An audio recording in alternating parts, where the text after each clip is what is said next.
Swayam Prabha. Digital India. Educated India.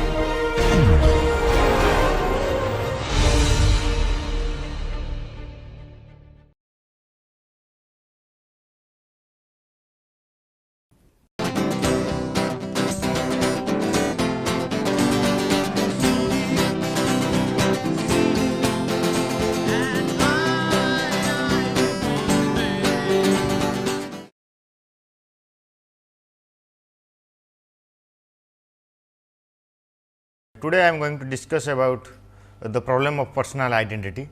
The problem of personal identity is one of the most important problems in the contemporary issues in philosophy of mind and cognitions, because the way we have been identifying the person with different things, with different objects like with machines, and if you are identifying persons with machines, then how can we identify persons from one time to another time? What is that continuity is there in the personal identity? And all these problems we are going to discuss in these lectures. First, there is no single problems of personal identity, but rather a wide range of loosely connected questions. Here are the most important familiar one is that who am I, who is it to be a person, what does it take for a person to persist from one time to another, that is for the same person to exist at different times. Then how do we find out who is who, what determines how many of us there are now, what am I, how could I have been, what matters in identity. All these questions plays vital role in the problem of personal identity. First we have to see the questions on who am I. We often speak of one's personal identity as what makes one the person one is. Your identity in this sense consists roughly of what makes you unique as an individual and different from others, or it is the way you see or define yourself, or the network of values and convictions that structure your life. This individual identity is a property or a set of properties. Presumably, it is one you have only contingently. You might have had a different identity from the one you in fact have. It is also a property that you may have only temporarily. You could swap your current individual identity for a new one, or perhaps even get by without anything. And now secondly, we have to see the second question is on personhood. What is it to be a person? What is necessary and what is sufficient for something to count as a person as opposed to a non-person? What have people got that non-people have not got? This amounts more or less to asking for the definition of the word person. An answer would take from necessarily X is a person if and only if X is something like this. More specifically, we can ask at what point in one's development from a fertilized egg there comes to be a person, or what it would take for a chimpanzee or a martin or an electronic computer to be a person, if they could ever be. And the third question is very much related to persistent. What does it take for a person to persist from one time to another? That is, for the same person to exist at different times, what sort of adventures could you possibly survive in the broadest sense of the word possible, and what sort of events would necessarily bring you exist to an end? What determines which past or future beings is you? Suppose you point to a child in an old class photograph and say, that is me. What makes you that one rather than one of the others? What is it about the way she relates then to you as you are now that makes her you? For that matter, what makes it the case that anyone at all who existed back then is you. This is the question of personal identity over time.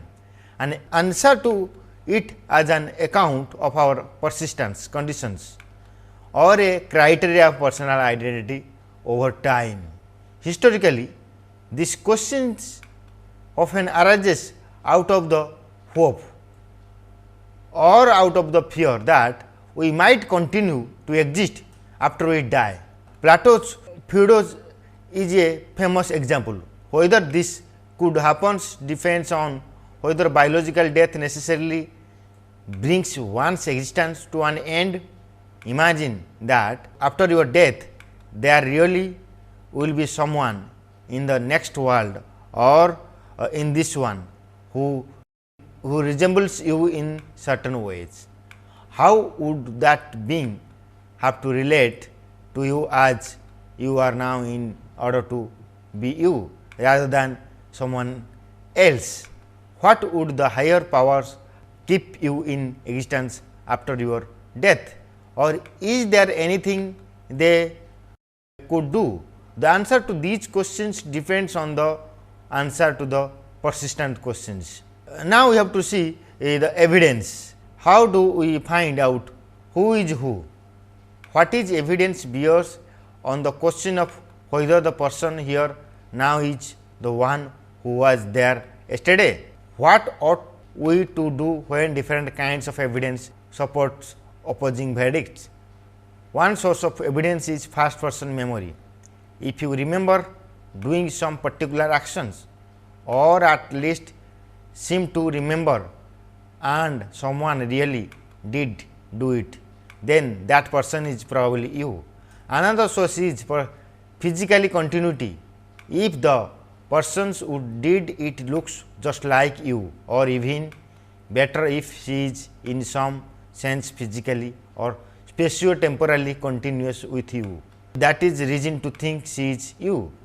Which of these sources is more fundamental? Does first person memory count as evidence all by itself, for instance, or only insofar as we can check it against publicly available physical evidence? The evidence questions dominated the philosophical literature on personal identity. If we see the writings on Shoemaker, and Shoemaker has given elaborate explanation that I will be explaining later on. It is important to distinguish it from the persistent questions. What it takes for you to persist through time is one thing, and how we might find out whether you have is another.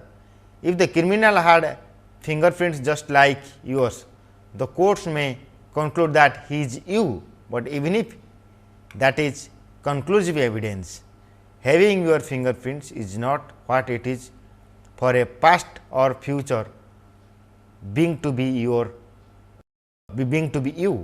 It is necessary you could survive without any fingers at all, nor sufficient someone else could have fingerprints just like yours. This question is very much related to evidence, and this evidence also plays vital role in order to identify the personal identity. Now, we have to see problem of populations. If we think of the persistent questions as asking which of the characters introduced at the beginning of a story have survived to become the ones at the end of it, we may also want to ask how many are on the stage at any one time. What determines how many of us there are now? If there are some 7 billion people on the earth at present, what facts like biological or psychological or what have you make that the right number? The question is not what causes there to be a certain number of people at a given time, but what there being that matters consist in. You may think that the number of people at any given time is simply the number of human organisms there are then, but this is disputed. Surgeons sometimes call the nerves bands connecting one's cerebral hemispheres. This results in behavior that suggests some sort of radical disunity of consciousness, such as simultaneously pulling one's trousers off with one hand and pulling them down with the other. You might think that this gives us two people sharing one organism. This is sometimes called the problem of synchronic identity, as opposed to the diachronic identity of the persistent questions. The counterfactual identity of the questions, we have seen that these terms need to be a careful handling.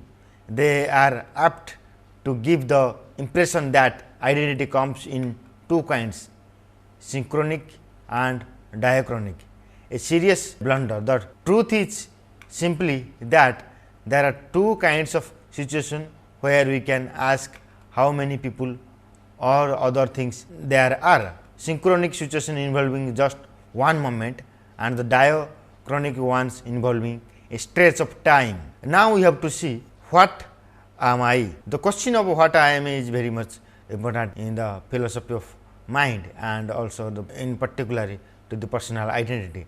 What sort of things, metaphysically speaking, are you and I and other human people? What is our basic metaphysical nature? For example, what are we made of? Are we made of entirely of matter as stones are, or partly or wholly of something else? If we are made of matter, what matter is it? Just the matter that makes up our bodies, or might we be larger or smaller than our bodies? Where, in other words, do our spatial boundaries lie? More fundamentally, what fixes those boundaries? Are we substance, metaphysically independent beings, or each of us a state or an aspect of something else, or perhaps some sort of process or events? One possible answer to this broad questions is that we are biological organism. So, sometimes many philosophers reject this view as we are biological organism. Another is that we are partless immaterial substances or compound things made of an immaterial soul and a material body. Hume suggested that each of us is a bundle of perceptions. A popular view nowadays is that we are material things constituted by organisms. You are made of the same matter as a certain animal, but you and the animal are different things because what it takes for you to persist in different. This is the view of Shoemaker. Another is the fact that we are temporarily parts of animal, and this is the view of Horsons. And there is even the paradoxical view that there is nothing that we are. We do not really exist at all. If you see in some other writings, they have explained in that way. Now, we have to see the questions on how could I have been, how different could I have been from the way I actually am, which of my properties do I have essentially and which only accidentally or contingently. Could I have had different parents? For example, Frank Sinatra and Doris Day might have had children together. Could I have been one of them, or could they only have had children other than me? Could I have existed in the womb and died before ever becoming conscious? Are there possible worlds just like the actual one, except for who is who, where people have changed places, so that what is in fact your career is mine and vice versa? Whether these are the best described as questions about personal identity is debatable.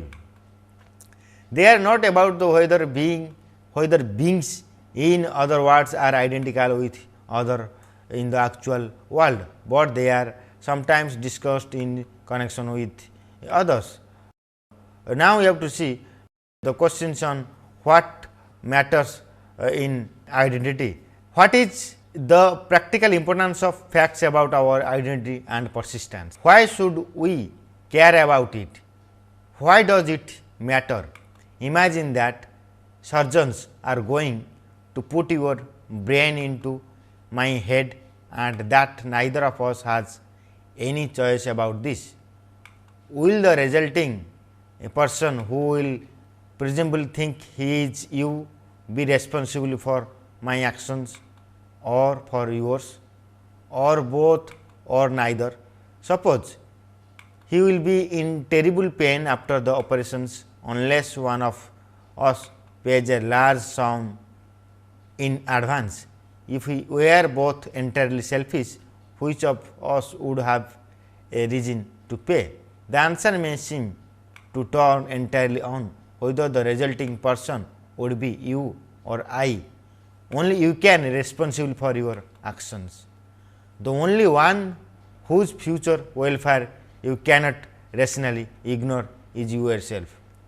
You have a special selfish interest in your own future and no one else. Identity itself matters practically, but some deny this. They say that someone else could be responsible for your actions. You could have an entirely selfish reason to care about someone else's well-being for his own sake. Perhaps what gives me a reason to care about what happens to the man people will call by my name tomorrow is not that he is me, but that he is then psychologically continuous with me as I am now, or because he relates to me in some other way. That does imply that he and I are one. If someone or other than me were a psychological continuous tomorrow with me as I am now, he would have what matters to me and I ought to transfer my selfish concern to him. Identity itself has practical importance. That completes our survey of problems. Though these 8 questions are obviously related, it is hard to find any important common feature that makes them all questions about personal identity. And all these questions plays vital role in order to identify, to explain about the problem of personal identity. Different scientists, philosophers and ordinary people, they have explained personal identity different way, and all these questions will be facing, they will be discussing while discussing on the problem of personal identity. In any case, there are different and failing to keep them separate will only bring troubles. Now, we have to see some of the basic problems on the understanding the persistent questions. The question is, what is necessary and sufficient for a past or future being to be you? If we point to you now and then describe someone or something existing at another time, we can ask whether we are referring to one thing twice or referring once to each of them things. The persistent questions ask what determines the answer to such questions or makes possible answer true or false. The question is about numerical identity. To say that this and that are numerically identical is to say that they are one and the same, one thing rather than two. This is different from qualitative identity. Things are qualitatively identical when they are exactly similar. Identical twins may be qualitatively identical. There may be no telling them apart, but not numerical identical. As there are two of them, that what makes them twins. A past or future person need not be at that past or future time exactly like you are now in order to be you, that is, in order to be numerically identical with you. You do not remain qualitatively the same throughout your life. You change, you get bigger or smaller, you learn new things and forget others and so on. So, the question is not what it takes for a past or future being to be qualitative just like you, but what it takes for a past or future being to be opposed to someone or something other than you. The confusions of qualitative with numerical identity is one of the important aspects in personal identity, and there is some kind of misunderstanding about the persistent questions. Here is another. People sometimes ask what it takes for someone to remain the same person from one time to another.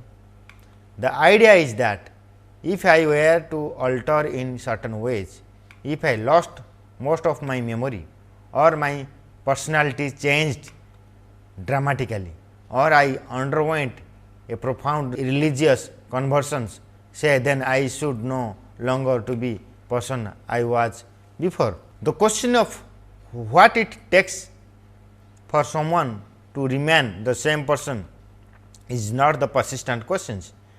It is not even a question about numerical identity. If it were, it would answer itself. I necessarily remain numerically the same for as long as I exist. Nothing could make me a numerical different person from the one I am now. For someone existing tomorrow to be numerical identity, for me is precisely for him to be me.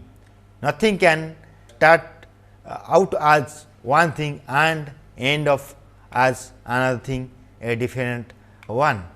This has nothing to do with personal identity in particular, but is simply a fact about the logic of identity, and this logic of identity also plays very vital role in the problem of personal identity, because very ordinary people they identify with the logic of identity, and this logic of identity may not sufficient to explain the personal identity. Logically we may prove some kind of personal identity, but it is empirically it is impossible, and I will be discussing all these things in the due course. Those who say that after a certain sort of adventures you would be a different person, or that you would no longer be the person you once were, presumably mean that you would still exist, but what have changed in some important way. They are usually thinking of one's individual identity in the whom am I sense, and about the possible of your losing some or all of the properties that makes up your individual identity and acquiring new ones. And this has nothing to do with the persistent questions. It is inconvenient that the word identity and the same means so many different things: numerical identity and qualitative identity, individual psychological identity and more. To make matters worse, some philosophers speak of surviving in a way that does not imply numerical identity, so that I could survive a certain adventure without existing afterwards.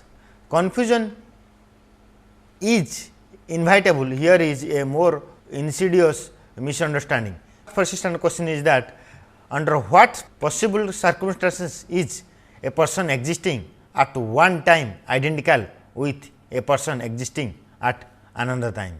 In other words, what does it take for a past or future person to be you? We have a person existing at one time and a person existing at another, and the confusion is what is necessary and sufficient for them to be one person rather than two. This is not the persistent questions, it is too narrow. We may want to know whether you were even an embryo or fetus, or whether you could survive in an irreversible vegetative state or as a crops. These are clearly questions about what it takes for us to persist an account of our identity over time or to answer them. Their answers may have important ethical implications. It matters to the morality of abortions and whether someone that is in an embryo or fetus at one time can be an adult person at another time, or whether the adult person is always numerically different from the fetus. But many philosophers define person as something that has certain special mental properties. John Locke, for example, famously said that a person is a thinking intelligent being that has reason and reflections and can consider itself as itself the same thinking thing in different times and places. This implies that something is a person at a given time, and if and only if it has those mental properties, then, and a neurologist says that early term fetus and human beings in a persistent vegetative state have no mental properties at all. Then, if anything like Locke's definition is right, such beings are not people, not at that time. Anyway, in that case, we cannot infer anything about whether you were once an embryo or could come to be a vegetable by discovering what it takes for a past or future person to be you. We can illustrate the point by considering particular answer to questions 1. Necessarily, a person who exists at one time is identical with a person who exists at a second time, if and only if the first person can at the same time remember an experience the second person has at the second time, or vice versa. That is, a past or a future person is you just in the case that you can now remember an experience she had then, or she can then remember an experience you are having now. Then we can say that memory is the main criteria for personal identity.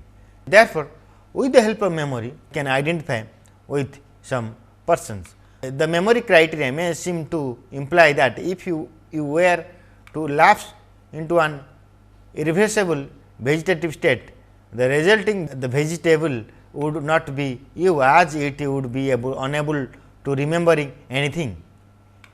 You would have ceased to exist or perhaps passed on to the next world, but in fact it implies no such thing.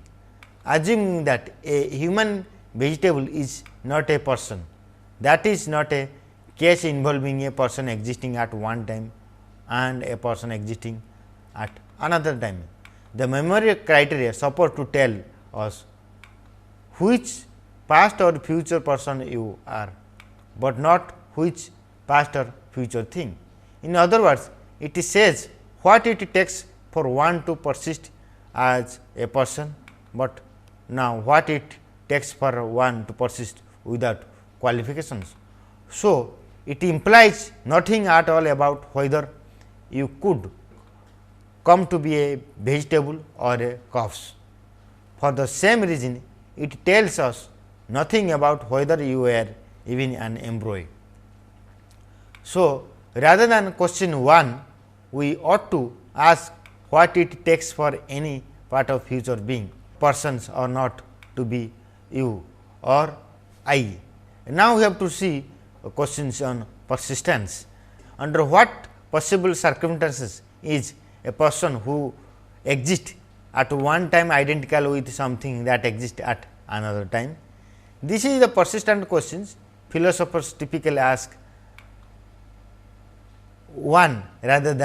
question 1 rather than question 2, because they assume that every person is a person essentially nothing, that is in fact a person could possibly exist without being a person.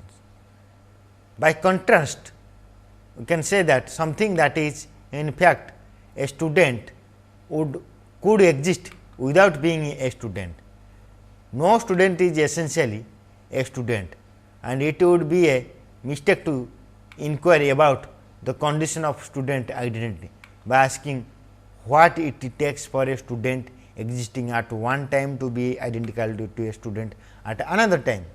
This claim, person's essentialism, implies that whatever is a person at one time must be a person at every time when she exists, making the two questions equivalent.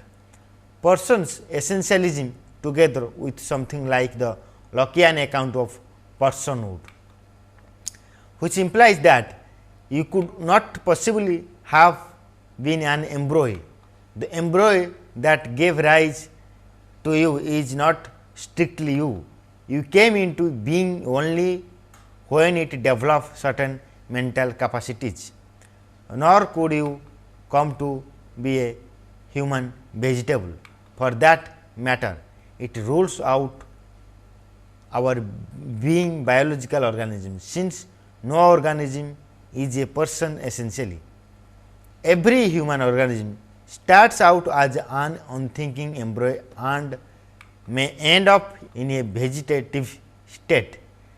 Accounts of our identity through time, and this plays also very vital role. And this personal identity, if you see through time, and that will plays important role. Now, we have to see the personal identity through time. Almost all proposed answer to the persistent questions fall into one of three categories. First one is the psychological approach, semantic approach, and anti-criteria approaches. First is the psychological approach, according to which some psychological relation is necessary and sufficient for one to persist. You are that future being that in some sense inherit its mental features, belief, memories, performance, the capacity for rational thought, that sort of things from you, and you are the past being whose mental features you have inherited in this way. There is dispute over what sort of inheritance that has to be, whether it must be undermined by some kind of physical continuity. For instance, whether a non-branching requirement is needed. There is also a disagreement about what mental features need to be inherited, but most philosophers writing on personal identity since the early 20th century have endorsed some version of the psychological approach. The memory criteria mentioned earlier is an example. A second idea is that our identity through time consists in some brute physical relations. You are that part or that past or future being that has your body, that is the same biological organism as you are, or the like. Whether you survive or perish has nothing to do with psychological facts. You may think the truth lies somewhere between the two. We need both mental and the physical continuity to survive, or perhaps either would suffice without the other. Views of this sort are usually version of the psychological approach as we have defined it. Here is a test case. For example, imagine that your brain is transplanted into my head. Two beings result: the person who ends up with your cerebrum and most of your mental features, and the empty headed being left behind, which may perhaps be biological alive, but will have no mental features. Those who say that you would be the same who gets your brain usually say so because they believe that some relation involving psychological suffice for you to persist. They accept the psychological approach. Those who say that you would be the empty headed vegetable say so because they take your identity to consist in something entirely non psychological, as the semantic approach has it. Both the psychological and somatic semantic approach, agree that this semantic approach is nothing but for them that the bodily criteria is the primary to identify the persons. Both these approaches, they agree that there is something that it takes for us to perceive that our identity through time consists in or necessarily follows from something other than itself. A third view is that anti-criterialism, which deny this. Mental and physical continuity are evidence for identity. It says, but do not always guarantee it and may not be required. No sort of continuity is both necessary and sufficient for you to survive. The only correct and complete answer to the persistent question is the survival statement that a person existing at one time is identical with a being existing at another, if and only if they are identical.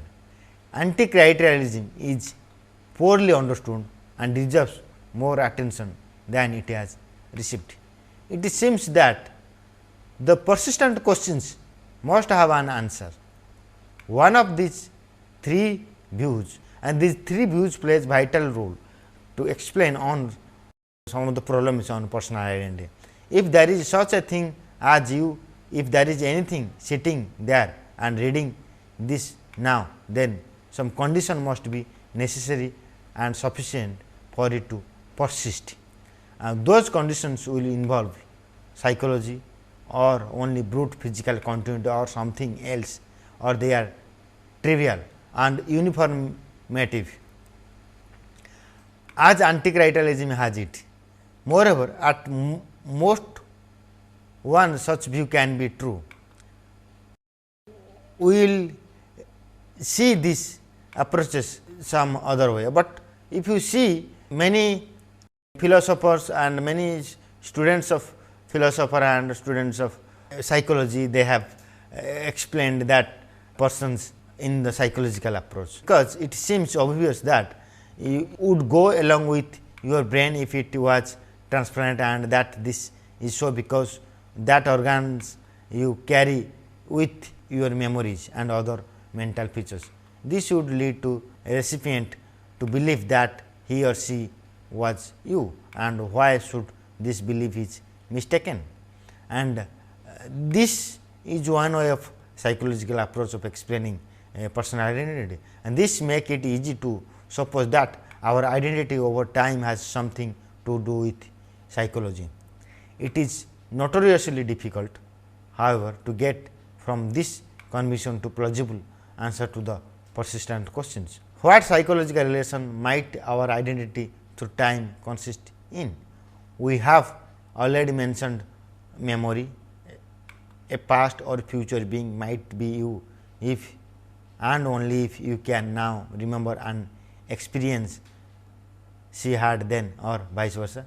First, suppose a young student is fined for overdue library books.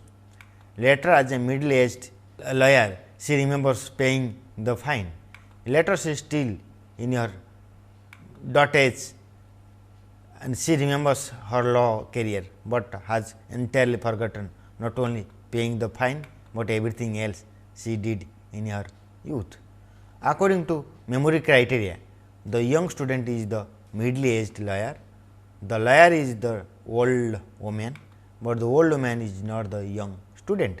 This is an impossible result. If x and y are 1 and y and z are 1, x and z cannot be the 2. Identity is transitive, memory continuity is not. Secondly, it seems to belong to the very idea of remembering that you can remember only your own experience. To remember paying a fine is to remember yourself paying.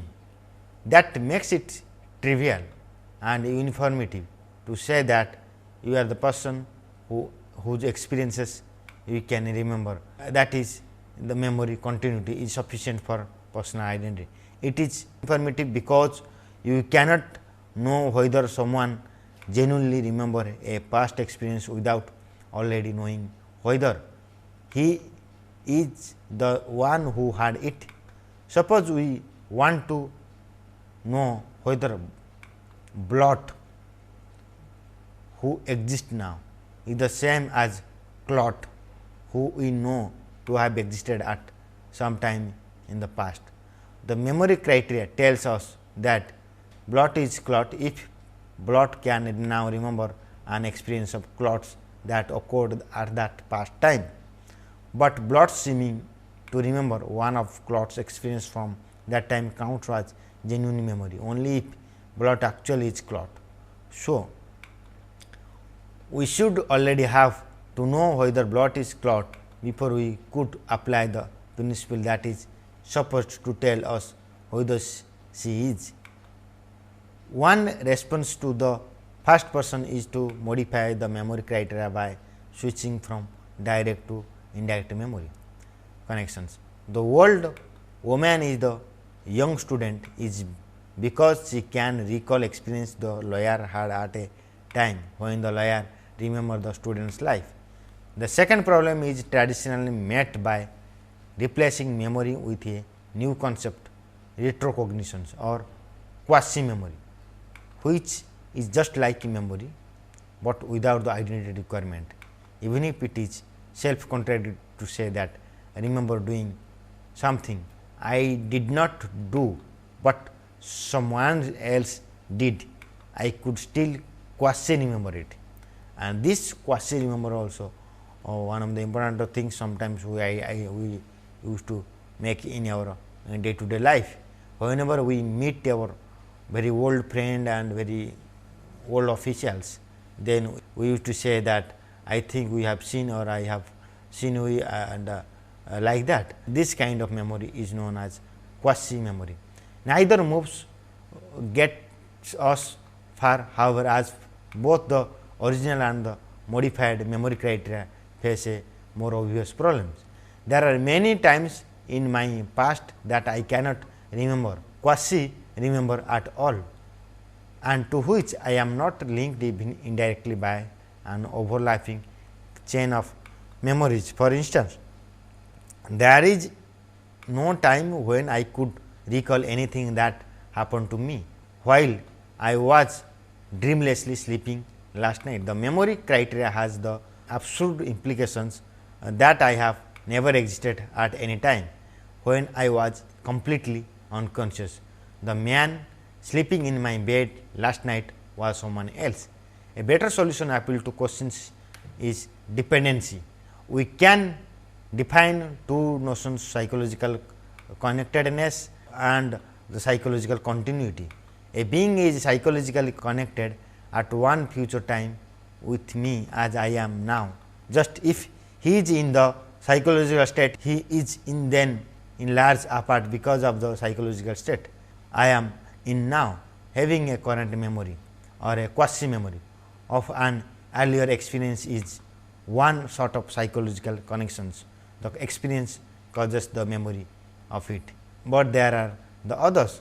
Importantly, one current mental state can be caused in part by mental state one was in at times when one was unconscious. For example, most of my current beliefs are the same ones I had while I slept last night. Those beliefs have caused themselves to continue existing. We can then define the second notion thus. Therefore, the psychological continues with a past or future being just if someone of my current mental states relate to those he is in then by a chain of psychological connections.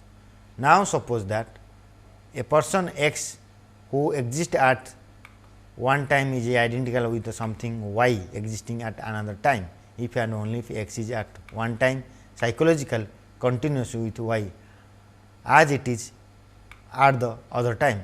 This avoids the most obvious objection to the memory criteria. It still leaves important questions unanswered. However, suppose we could somehow copy all the mental events of your brain one onto mine, much as we can copy the contents of one computer device onto another, and suppose this process erased the previous currents of both brains. Whether this would be a case of psychological continuity depends on what sort of causal difference counts. The resulting being would be mentally like us were before and not like I was, and he would have inherited your mental properties in a way, a funny way. Is it the right way? Could you literally move from one human animal to another via brain state transfer? And all these questions are very vital questions in the problem of personal identity. Whenever we identify some persons and this kind of problem arises, and to identify particular persons, and therefore, the problem of personal identity is one of the important issue in philosophy of mind and cognitions. And in the next lectures, I will explaining some of the deeper issues on personal identity in respect to non-materialistic view on persons. Whether can we say that psychology or somatic or physical continuity is the personal identity, or there is something called non-physical continuity is there which is identified as persons. That I will explain in the next lectures. Thank you.